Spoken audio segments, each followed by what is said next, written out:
John Surtees starts the 1967 Italian Grand Prix in the new lightweight Honda RA300, a car he's built in exactly a month in association with Honda.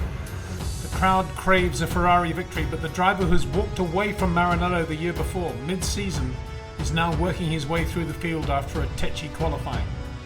One by one, the leading runners strike trouble, including Jim Clark, who runs out of fuel at the Lesmos on the final lap. Now it's Surtees versus Jack Brabham as they head towards the Parabolica for the last time.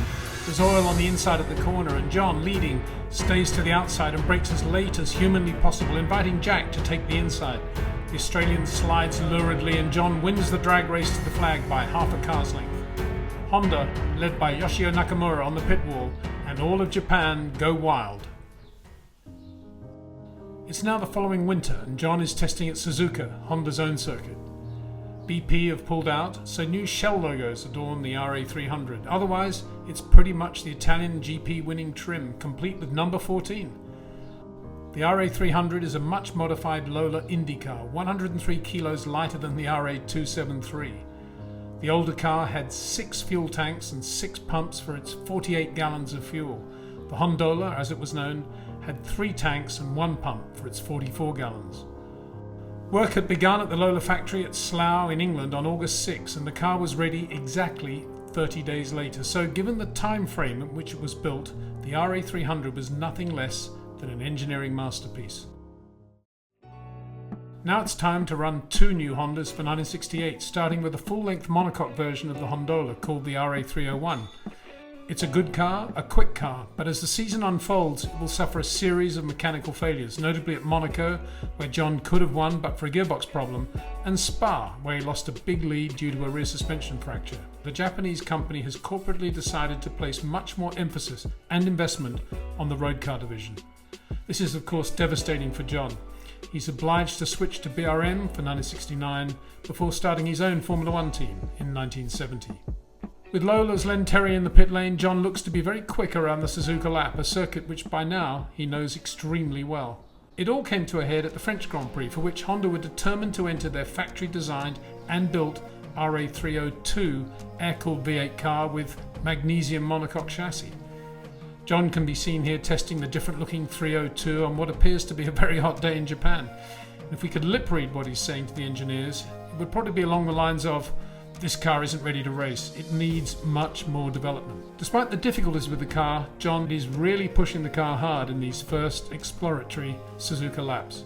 France is potentially a huge market for Honda, however, so there's no dissuading them from racing the 302 at Rouen. They choose a French driver, Joe Schlesser, and they forge ahead against John's better judgment. The race at Rouen is held at the forward edge of the Formula One wing revolution. Ferrari ran wings at Spa, and most teams tried them in France, including McLaren and Lotus, who ran them high on the back of the 49. For all that, the 1968 French Grand Prix brought other dark issues back to Formula One.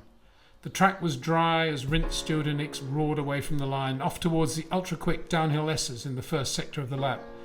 And John was there too, looking good in the 301. Then came the rain, and on lap 3, a huge accident as Schlesser lost control of the 302 on the fast downhill section, much as John had predicted a driver might. The car ran up a bank, flipped over and exploded as it did so. A full fuel load was fed by a catastrophic magnesium furnace. Schlesser had no chance.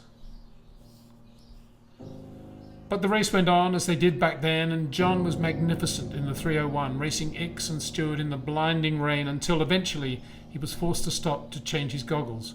One of the lenses, if you please, had been shattered by debris from the Schlesser accident.